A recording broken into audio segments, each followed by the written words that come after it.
Oh, I turned on the live and I wasn't even ready yet. Oh, look at me. Okay, sorry about that, you guys.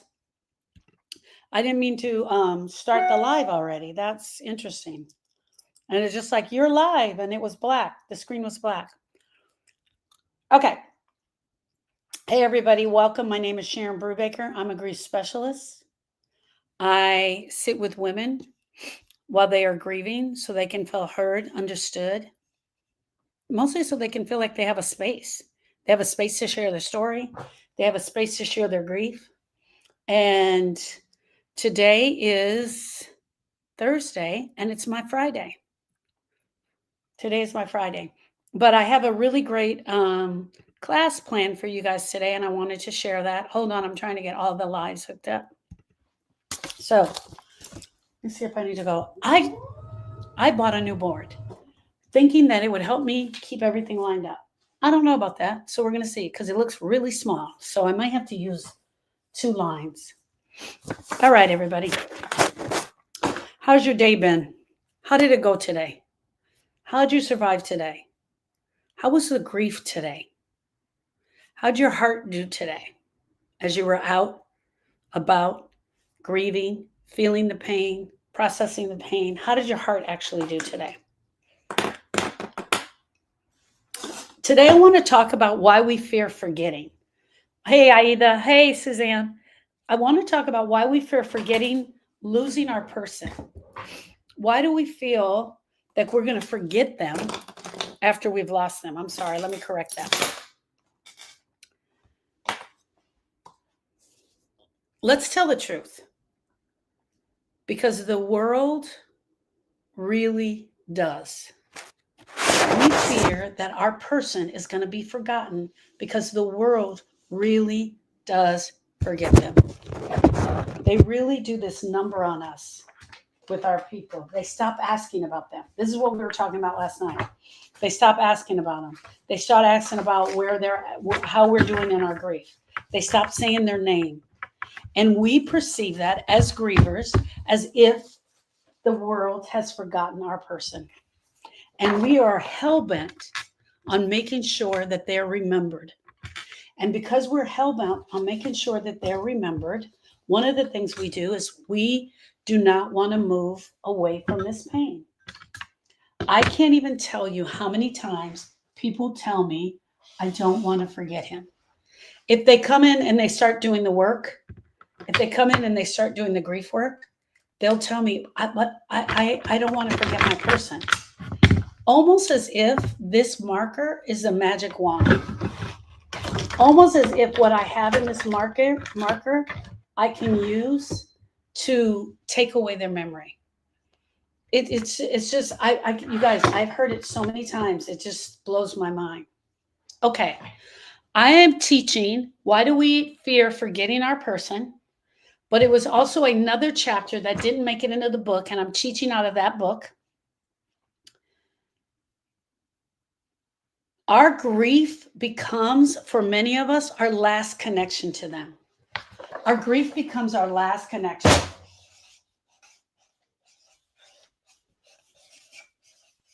It becomes our last connection to them. This was me. It wasn't that I thought that I was going to forget him, right?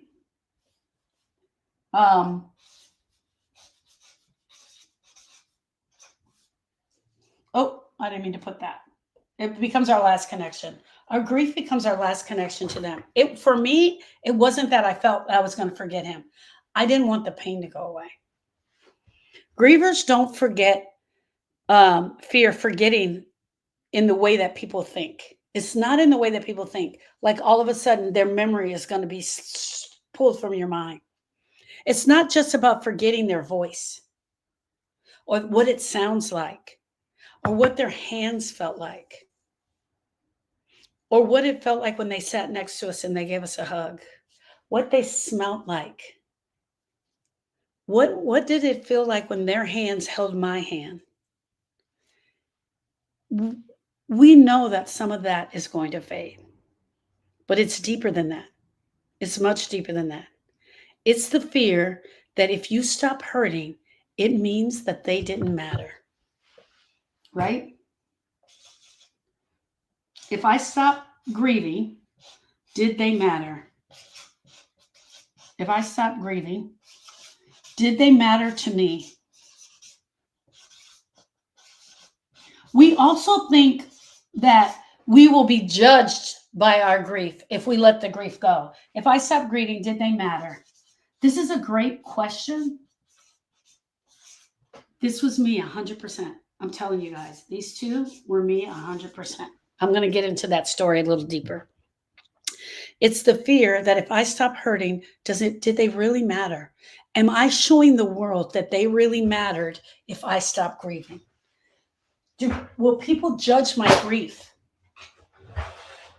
If I don't show signs of grieving for 6 months, 7 months, 8 months, will they start judging my grief? It's a question we have. It's the fear that if the pain fades, the connection fades with them. If the pain fades, will the connection fade? How many of you think that that's the thing? If the pain fades, the connection will fade. The connection to our person, the connection to the person that we have. All right, here's my question. How many of you believe that to be true? How many of you believe that to be true? That if the pain fades, this one right here, if the pain fades, then the connection will fade. Because for a while, the only connection that we have to our person when they are gone is the pain. That connection was the only pain that I had left. The only pain that I could feel is this connection to them, right? Hold on, let me see if it's brighter over here. And you guys can see my box over there. All right. Grief becomes our tether. Grief becomes our tether. It's what wraps around our chest every morning. It's that thing that causes the pain. It's that thing when we open our eyes and we go, oh, yeah, that happened. It's what floods in our body every time you pass their picture or you hear a song. It's the tether that is wrapped around your heart. Every time you pass a street that you used to go to with them. All right, reading out of the book. Why do grievers fear forgetting? Number one, grief becomes the last connection we had to them. When someone dies, everything changes. You can't talk to them the way you used to. You can't call them. You can't pick up the phone and call them. You can't hug them. You can't hear their voice anymore. You can't touch them. You cannot text them. You cannot sit with them and watch a movie. The relationship, as you know it, is now gone. And all you have left is this grief. But it's not just the grief, my friends. It's the pain of the grief. The only thing we have left is this pain, this gut-wrenching pain that's left in our heart. And for a while, the grief pain is the only thing that still feels like a connection to them. It's the thing that reminds you they mattered. They were real. They were here. So letting go of the pain feels like letting go of them. But here's the truth. They are not in the pain. Your person is not in the pain. They are in the love that remains in your heart. They're in the love that they always had in your heart. Your person does not live in your suffering. They live in your memories.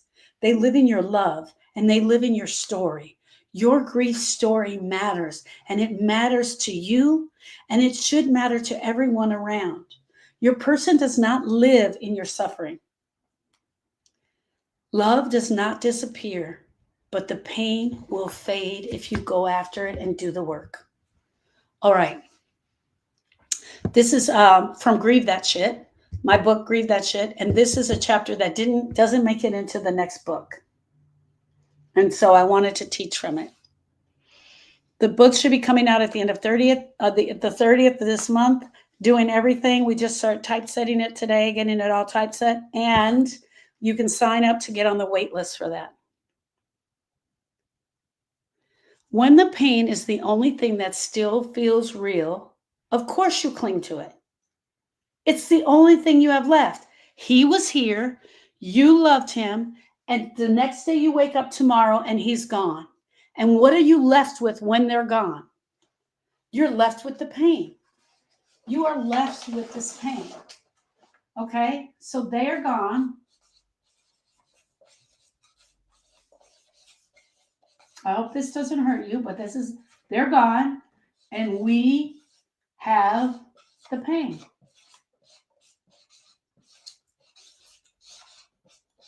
That's what we're left with. This gut-wrenching pain. They're gone, and we have this pain. And now, in the beginning, we don't know what to do with the pain. The pain makes us feel uncomfortable. We're crying a lot from the pain. We move from the pain. We want to do everything we can to get away from the pain, just short of removing the pain. We're going to do everything we can to get rid of the pain, just short of removing the pain. Of course, you're scared to let it go. It was the thing that he left you with. Friends, that was me. Austin died. This happened to me with Austin. It didn't happen to me with the rest. I did have pain and all that, but Austin died and he left me this pain.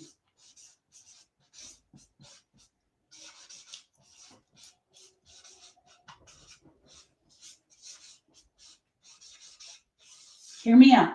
He left me this pain, almost like it was a gift.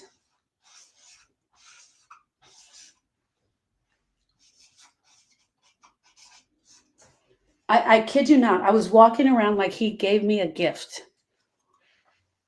Austin had died.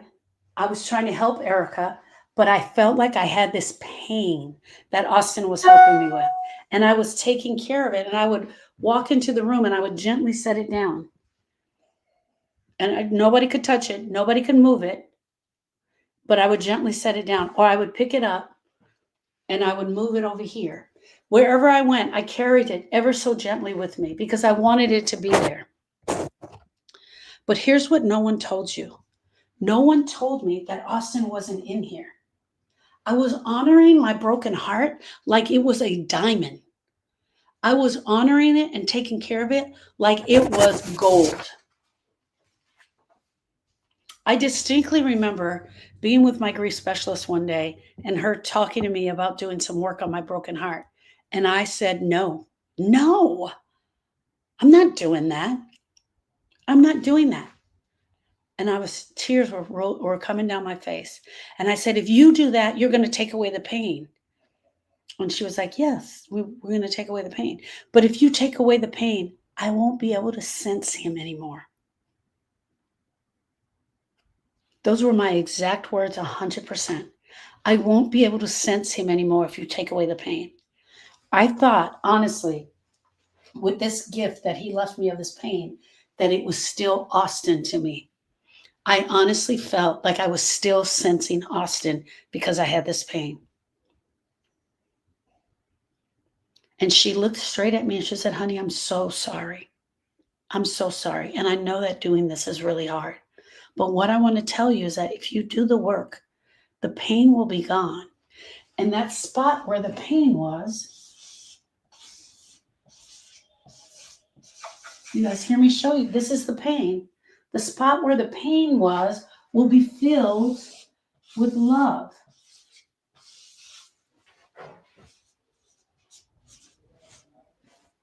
So this is the pain. When you do the grief, the pain is removed. What fills in that hole is the love. They're in your love. They're in the way you speak about them. They're in your laughter. They're in the laughter that still bubbles up when you think of their ridiculous jokes. They're in the laughter when your family comes together and starts telling funny stories about them. They're in the meals that you still cook. You cook the way they liked it. You cook the fried chicken exactly the way he liked it. They're in that. They're in the tacos that you make that were his favorite. They're in that. They're in the way your face softens when you think about them. They're even in the way your eyes fill with tears and the love runs down the front of your face. They are not in the pain. And the pain was not a gift left by them. And the pain that went into your heart is not for you to carry for the rest of your life. And that means healing doesn't mean forgetting.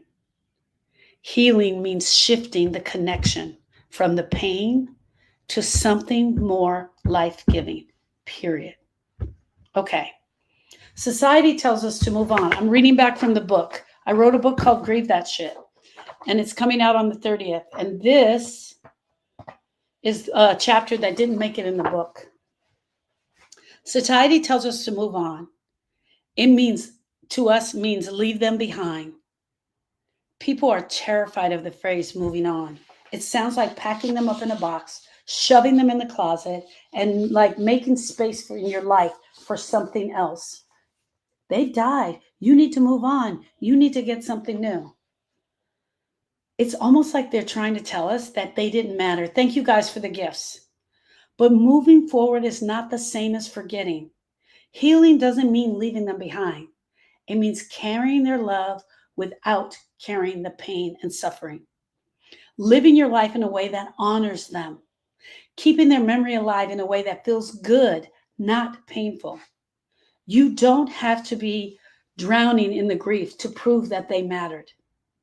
You don't have to be crying and broken every single day to prove that your person meant something to you. We know that your person meant something to you. We know because you share about it. We know that you share about it.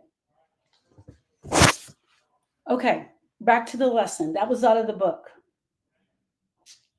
You don't have to bleed every time you remember them. You're allowed to let the sharpness fade and the love stay. I'm going to read that again. You, my friend, the griever, are allowed to let the sharpness fade and let the love stay. That is not betrayal. That's what real healing feels like. So let's stop pretending that healing is forgetting. And let's stop saying that. I know so many of us are stuck there. Let's stop treating grief like a prison sentence. Let's stop treating grief like a prison sentence meant to serve for the rest of our life. Oh, well, my person died, and so I'm going to be like this for the rest of my life. And that is not true. You were not given a life sentence. Let's talk about what's actually true. You can remember them without hurting every single time. You can let go of the pain without letting go of the bond. Here, hear me out, friends. I'm not just saying, oh, well, go in your heart and let go of the pain. No, it's a process that has to be worked through. Working through your grief is a process. What I'm really talking about today is how we often think that I'm not going to do any work because I don't want to forget them. We often carry our grief as a badge of honor. Suzanne and I were talking today. We had a really great conversation. It's like for sometimes we almost feel like we have a big G right on our chest. You can love them and live again at the exact same time. Dealing with the pain is something that you, the griever, has a choice to go after. You have a choice to go after that. Ralph says, when does grief end? It ends when you do the work, Ralph. It ends when you go after the pain in your heart. We fear that without grief, people will forget them too. Okay, let me go to the next part. We fear if we're not grieving, if I walk in the room and I'm laughing and I'm having a good time, you're not going to ask me about Donovan. You're not going to ask me about Austin. You're not going to ask me how my heart is doing. You're like, man, she's really doing well. Here's the other thing that we fear. We fear that they're going to judge us. They're going to judge us by the way our grief showed up. They're going to judge us by the way we're doing this grief. There is an unspoken belief. This is unspoken. People don't talk about it. This is out of the book, Grieve That Shit. There's an unspoken belief. If I stop grieving outwardly, people will think I'm over it. They'll stop remembering my person. They'll act like they've never existed. So we hold on to that grief like a banner, waving it high so no one forgets. It's almost like we walk in like this. You know Austin died, right? You know Donovan died. I'm grieving. I'm grieving. Friends, I'm not trying to make fun or disrespect anyone. Your grief is deep. Your grief is really heavy. But when sometimes we feel like we have to fake the funk so that people understand just how much grief we're in. Just how much grief we're in. We fear that if we stop talking about our person, they're going to stop talking about our person. And I was talking about this last night. We have to be the one that shows everyone how to talk about our person to us. Tell me a story about him. Tell me something funny you remember about him. We talk about how much it still hurts. We keep anniversaries heavy, full of sadness. We refuse to let the pain soften because softening means it feels like erasing. Let me explain this to you. We are so fearful that people are going to forget. We feel we have to keep on the grief grieving in front of people so that they understand. It's almost, and this is what I'm just thinking, that's what my mind got caught for a second. It's almost like pretending in reverse. It's not pretending to be better, pretending to be feeling fine. It's pretending to still have grief that we really don't have. I know you guys think that, oh man, this chick is crazy. How could she be saying that? Because it's true. There are actual grievers out there that will keep the story going and keep the grief going. And no matter what, they could be at the happiest place on earth, and they're going to start crying about their person. They're going to bring the grief with them everywhere. Here's the other thing, friends. I'm okay. Bring your grief everywhere. I don't care. It's up to you. You're the one who gets to choose whether you're going to bring the grief or not. But here's the thing I want you to know. They're going to start pulling away from you because you're bringing the grief everywhere. Because you always show up with the grief. They're like, oh, man, she's Debbie Downer. And because we don't know what to do. We, as grievers, don't know what to do. Should I show my grief so they understand I'm grieving? Or should I not pretend and not show my grief? It becomes so confusing. But what I'm trying to do is get to the bottom of this so you guys understand. All right. You're allowed to carry their memory. You're allowed to carry their memories in ways that bring you peace, not just pain. You don't have to perform your grief for others to remember them. You don't have to prove your love through suffering. They will not be forgotten, not by you, not by other people, and especially not by anyone that matters. Shannon says we all grieve differently. We're all not the same. Absolutely, Shannon. I never said we all did this. We all grieve differently. But this is something that sometimes people get stuck in. They get forced into performing their grief out of fear. And that's why I just want to have that conversation. If we don't have the conversation that's about grief, when are we going to change it? When are we as people going to go, oh, that's why I didn't want to let that go. That's why I was still showing up as a griever. When are people going to know how their body is acting and how they're responding if we don't talk about it, right? If no one ever said this to you before, let me be the first to tell you this. You are allowed to heal. You are allowed to heal from your broken heart. You are allowed to not forget your person. You are allowed to not allow your person to be erased. But to transform the pain into something softer is absolutely okay. Sometimes that's scary. Sometimes we hold a memory in a way that honors their life, not just their death. There are a lot of us that are honoring the death, not the life of the person. And so sometimes we got to go in there and we've got to tell the stories about our person. We want to tell the stories about to anyone who will listen, right? We want to tell the stories to anyone who will listen. My name is Sharon Brubaker, and I'm the founder of the Grief School. And for the next few minutes, I've already been on for about 25, but for the next few minutes, I want to continue going, teaching on this lesson of why we fear forgetting. I wrote a book called Grieve That Shit, which will be available on the 30th of this month. That's what we're shooting for. I'm saying it that way because I'm not really sure that I'll get it out exactly on the 30th. This chapter that I'm teaching from did not make it in the book. It's Why Do Grievers Feel Forgetting? I'm the owner of the Grief School, the place where healing begins. Some of the stuff that I share with you guys is stuff that you've never heard before. Some of the stuff that I've shared with you, you've never heard before, and so it seems out of whack or it seems crazy, but give me a chance to just present it to you. I like to go down deep into the grief, and why is that like that? Why are you doing that? I want to help explain it to you. So let me say something that might hit you right in the gut. You're not afraid of forgetting them. You're afraid that everybody else will forget them. Let me ask you a question.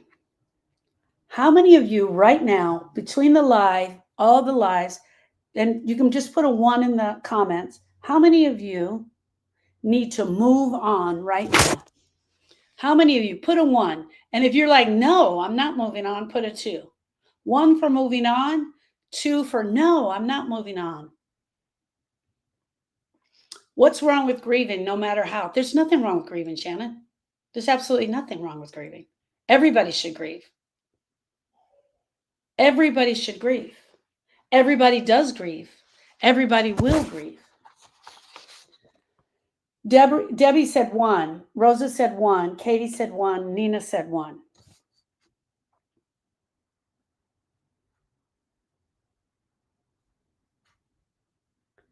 Because grievers fear moving on, they fear that they are leaving their person behind if we just go into the moving on. When your person dies, everything that connected them to you disappears overnight. You can't text them. I said this already. You can't hear them. You can't smell them. So what's left if we can't do any of that? What's left is the pain. The pain becomes the stand-in for the relationship.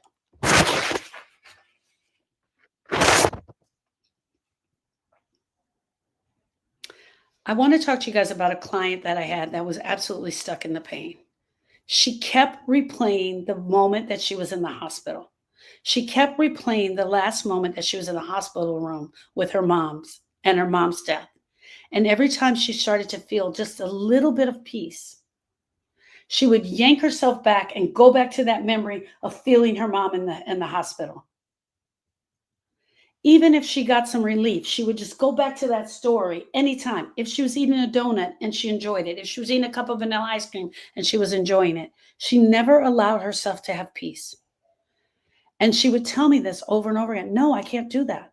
I got to keep going back. So when she couldn't feel the pain anymore, she would relive the memory of being in the hospital with her mom because that would instantly take her back to the pain.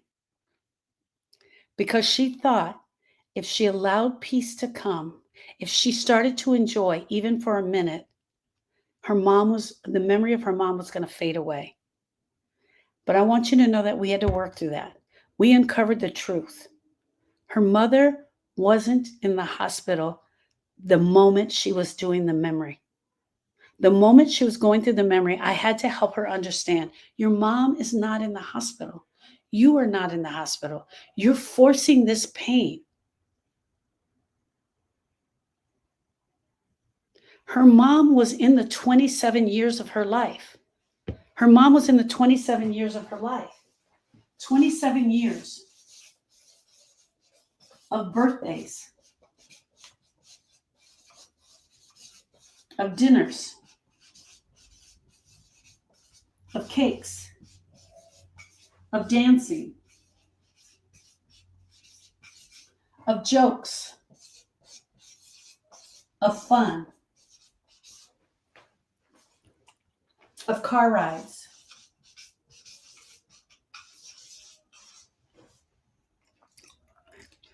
and hugs. My favorite. She had 27 years of birthdays, dinners, cakes, dancing, jokes, fun, car rides, field trips, her mom working in the classroom. This was her mom. This was her memory. But she couldn't go there and have these good memories because she thought it was her job to be in the pain. Friends, the pain serves a purpose. What is the purpose? The purpose is for us to review our relationship with them, to look at all of these things, to go into our heart and look at this full relationship with our person. What are we looking for when we do a review of the relationship? We're looking for anything left unsaid, anything we still need to say, anything we still need to do. What? You guys don't have to answer this, but I want to ask you a question. What is the memory of your person that still makes you smile? What is the memory of your person that makes you smile even though you're in pain? What is that memory? And you can, if it's one of these or just a one word, you can put it in there. Their birthday, their cake, their laughter. For Austin, it was a story called Chevy Bel Air. And for Donovan, it was a wedding. So Chevy Bel Air. Oh man, I have so many from Sharon. So many from Sharon, just her friendship altogether. And my dad was you be good. You be good. Butterfly Roses is my first car. Shannon says her 70th birthday. Nina says her friendship. Yeah, that's how I feel about Sharon, her friendship. Looking forward to spending time with her. Aida says her laughter.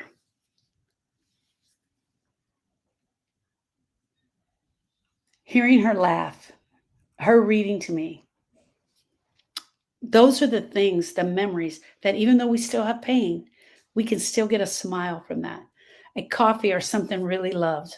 My car was a 64 Chevy Bel Air. Oh my gosh. Oh my gosh. I have a story about Austin with a Chevy Bel Air. I'll have to tell you about it.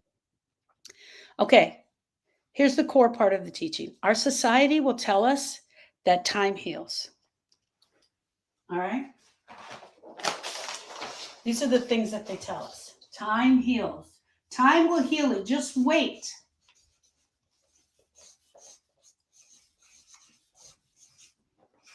You just wait and you're going to start to feel better. But to a griever, time often feels like pressure. Pressure to appear okay. Pressure to get back to normal. Pressure to stop talking about it. So this is what they're telling us, but here's what this equals to us. It equals pressure.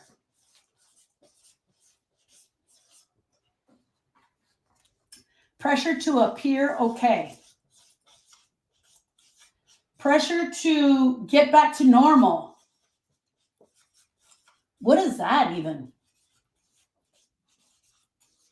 You're never going to have that again. It's always going to be different. They're always going to be missing. And pressure to stop talking about it.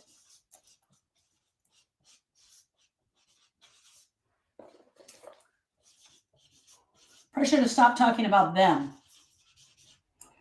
Time heals. But to us, it equals pressure. Appear okay.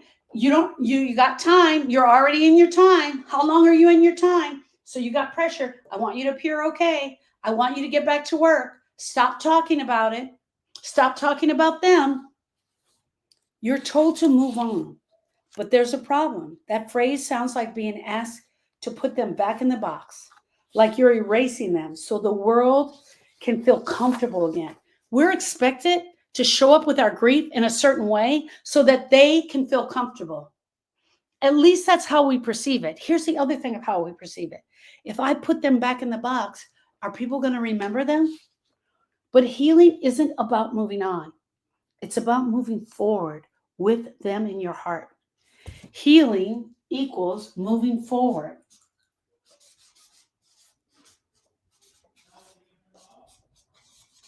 moving forward with them in your heart. It is not about time, and it's not about this. Healing equals moving forward with them in your heart.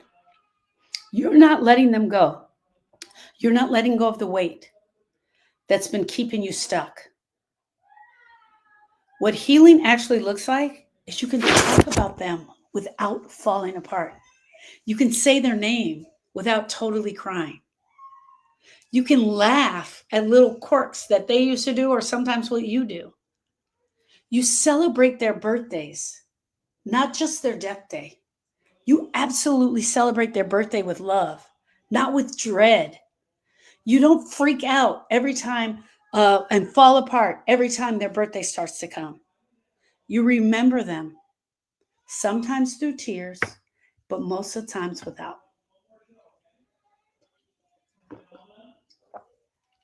You keep their legacy alive. Sometimes we don't hold on to the pain for ourselves. We hold on to it for everyone else. Friends, you have to hear this. Makes me sad. What makes you sad? Her birthday? Her birthday makes you sad? I'm sorry, sweetie. I'm so sorry. That tells me that you loved her.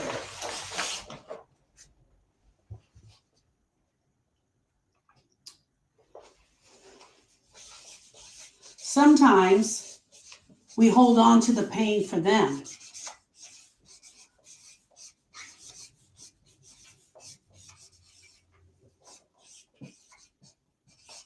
Again, I'm going to circle the pain because that way we hold on for everyone else.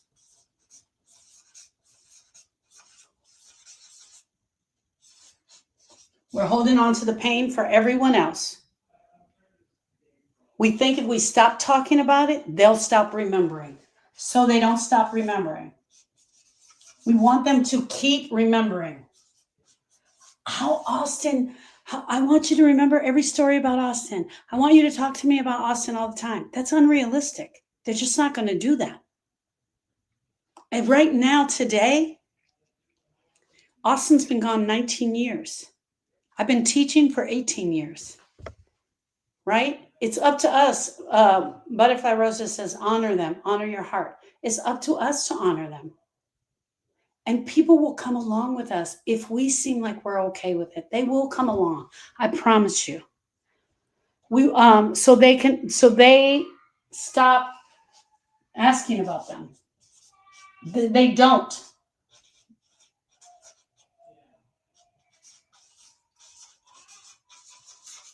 So they don't stop asking about them.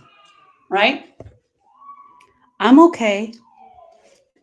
Sometimes we don't hold on to our pain for ourselves. We absolutely hold it on to it for everyone else. We think if I stop talking about it, then they'll stop remembering.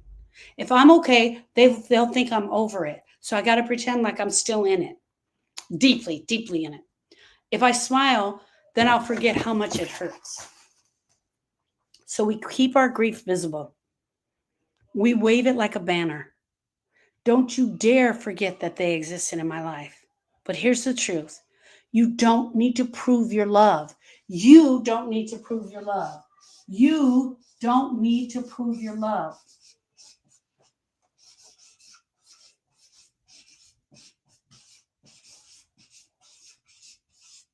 You don't need to prove your love to them. Period. You don't need to prove your love to them. It's none of their business.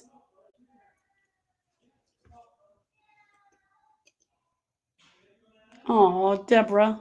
Deborah says the night he was killed was October 11th. His birthday was October 16th. And my birthday was October 18th. And I don't like October anymore. Miss Deborah, my love, I know that's how it feels right now. My heart to yours. I can't even begin to imagine. But my hope for you and my energy for you is that one day October becomes the best month of the year. That you truly honor him in October. And you change that thought and that saying to October is my favorite month because that's the month of his birthday.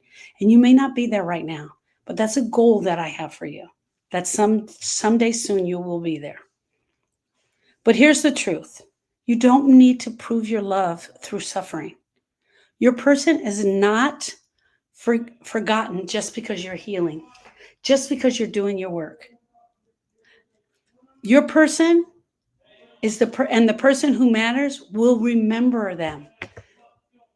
When Austin and Donovan died, Sharon was the person that mattered to me. She showed up for me. She was there. She was asking me the questions. So your person and the person who matters, who's sitting next to you, who's the closest to you in your grief, will remember your person.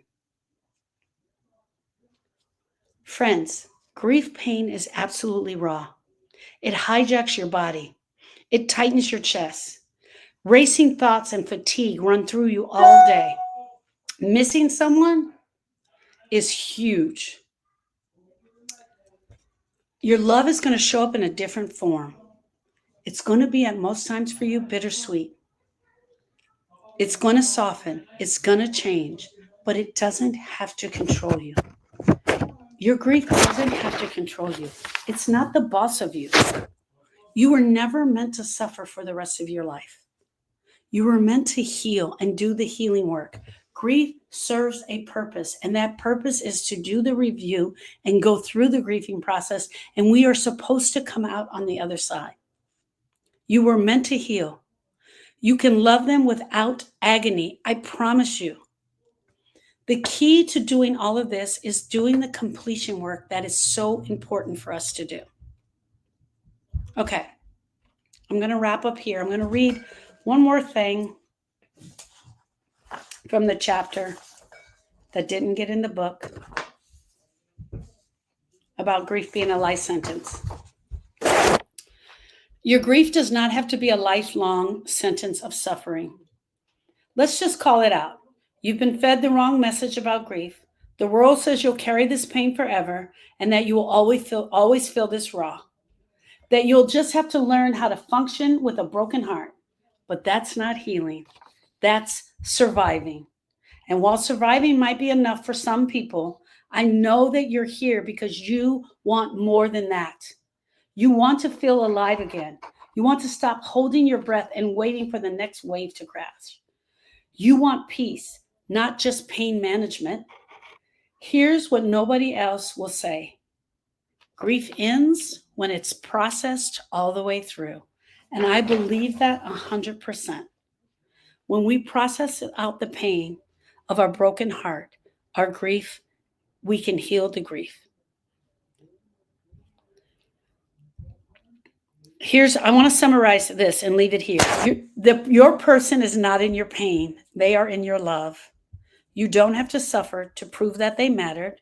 Grief pain can end when it's processed all the way out, and missing them will evolve, but the love will never fade. I want to make sure you guys know that today. All right, friends, I'm going to be closing up the lives and staying in TikTok for a little while. I want to tell you again, my name is Sharon Brubaker. I'm the owner of the Grief School, the place where healing begins. We've got some exciting things coming down the pike starting this Sunday. This Sunday will be Sundays with Sharon. It is going to be where I'm going to be teaching you on Facebook. I'm going to open up the TikTok first, but I'm coming mostly to the lives, and we're going to be talking about getting prepared for Mother's Day, which is May 11th this year. Preparing for Mother's Day. What do you need? Why does this Mother's Day hurt so bad? Why are we suffering so bad? So that's this Sunday at 9 a.m. Central Standard Time. I will be back for a live on Saturday morning. I'm not sure what I'm teaching yet, but I'll be back for a live on Saturday morning. I should be back between 9 a.m. and 10, just so you know. I'll be honored to be here and hang out with you guys on Saturday morning. Hopefully, I won't still be doing laundry, but it'll still be fun to hang out with you. Grief School. We have Grief Study Hall. So, okay, let me just break this down for you. We are a community of women that are here supporting one another as we grieve. And I'm bringing so much to the community that I want to share with you. One of the things that I bring to the community is Grief Study Hall. Grief Study Hall is a support group. It's where we come together. I teach a lesson, but we answer a lot of questions. We get a chance to look at our grief. We go in there. It's every Tuesday from 1 to 3 Central Standard Time. And it's a gift that I give back to the community. You can find me. Other gifts that I give to the community are my podcast, my blog, my website, the TikTok group, and also the Facebook group called the Grief School. There you can find a ton of information. I'm always there. You can follow me in the link below here, and there you can sign up for the waiting list for the book, Grieve That Shit, which I'm working really hard to get it out by the end of the month. So there. I want you guys to know that I'm honored to be here for you. I'm honored to show up for you. I'm honored to help you. What am I teaching? What I'm teaching every night when I come here, Tuesdays, Wednesdays, and Thursdays, is I'm actually teaching the definition of grief. These are the things that belong in grief that we don't work out in the healing. This is the place where we can have the conversation. So many people tell me, I don't want to forget them. I don't want to forget them, that I created a lesson around it because people are saying that.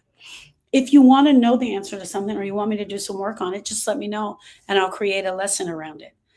We have to look at grief from all areas, from all aspects. We have to look at every little bit of the grief. We have to know what the grief is prior to us being ready to work on it. Our heart has to look at this. We have to talk about it. We have to talk about it honestly. Most of the information out in the world today on grief is outdated. It is outdated information. The 5 stages of grief are outdated information. But what does work? What does help? Is learning about the grief. Grief serves a purpose. The purpose is for you to do the review, look at your person, go down in there, find out what's hurting, find out what's still incomplete, what is emotionally incomplete for you, and complete in that area. And for everyone, it's different. For everyone, it is absolutely different. So friends, I want to say thank you. Thank you so much for being here. Thank you for listening to me. I will be back on Saturday morning in the live, and I will be back on Sunday doing the Sundays with Sharon, Sunday morning, and we're going to be talking about Mother's Day, getting prepared for Mother's Day. But here's something really important I want to say. I forgot that. On the 4th, we're also going to have a Sundays with Sharon, but I'm also going to have, as my special guest, is Erica Honore, my sister, the mother of Donovan and Austin, who died. She's going to be sharing about what her first Mother's Day was like. How did she survive Mother's Day? How did she get through Mother's Day? What are some of the things that she did that absolutely helped her in Mother's Day? And that's going to be on the 4th. So we're going to be 2 Sundays in a row, the 11th and the 4th, and Erica will be here on the 4th. If you are a mother who has lost a child, the class will be for you. If you are a child that has lost your mother, this class will be for you. If you are someone who is simply grieving, this class will be for you. Because even if we're grieving the loss of our husband, our best friend, our boss, our fur baby, we're in pain. And just the fact that there's a holiday coming will add on to that pain. So feel free to come and join us on Sunday. But I'll see you guys back on Saturday. I don't know what I'm going to teach, but it'll be something really good. And I'll be excited to see you all. Thank you. Hold on TikTok. I'll be right there. Thank you, friends.